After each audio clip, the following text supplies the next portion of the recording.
just ran within this very newscast at the last break. Another one is going to run on the next break, I'm told.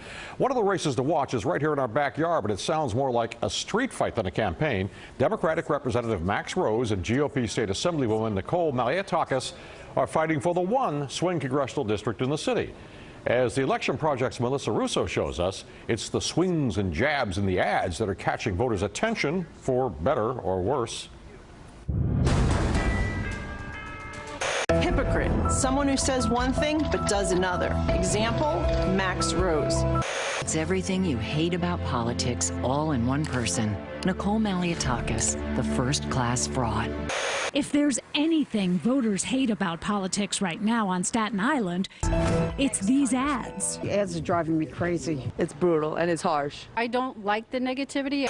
Though unpopular, the messages seem to be sticking. Just like de Blasio, Rose joined the defund the police crowd. Don't forget about me on Election Day. Watch as some voters unload on Congressman Max Rose in the ShopRite parking lot. Don't believe in your politics. I'll take it. But you stand with Black Lives Matter. You got me.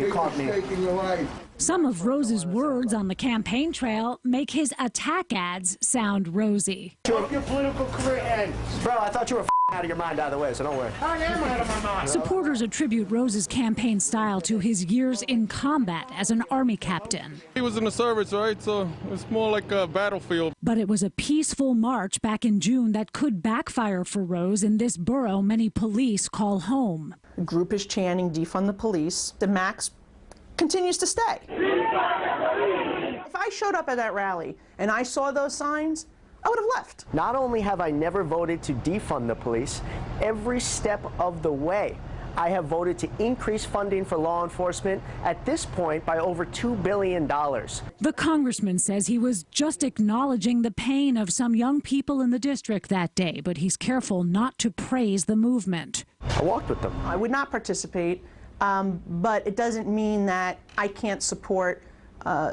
ending racism in our country. That a Democratic politician stopping by a Black Lives event is so controversial here speaks to the deep division in this district. You're in your own borough and it doesn't always feel like home. I'm voting for Max Rose. I live in a mixed neighborhood. I'm not sure if my house would get, egged or something if I put a Trump flag. In this area, you might find more signs about blue lives than black lives. Donald Trump literally looms large here. Republican Nicole Malliotakis has Trump's backing and that of local police unions. Max Rose rode a different type of blue wave into Congress 2 years ago. But now that Donald Trump's name will actually appear on the ballot this time around, pundits are putting Rose high on their list of most vulnerable members of Congress. They say you're the third most vulnerable member of the House. Do you think that's right? They said I couldn't win last time. All right? And we kicked their ass. Malliotakis says she can't count on riding Trump's coattails. In parts of this district will certainly help. In other parts, it may hurt me. Supporting Trump has been double-edged for the Republican Assemblywoman. When she ran for mayor in 2017, she said she regretted voting for him.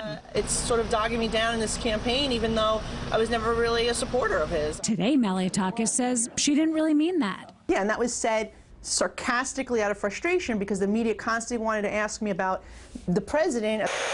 Voters are also responding to Rose's ads, painting Malliotakis as a fraud.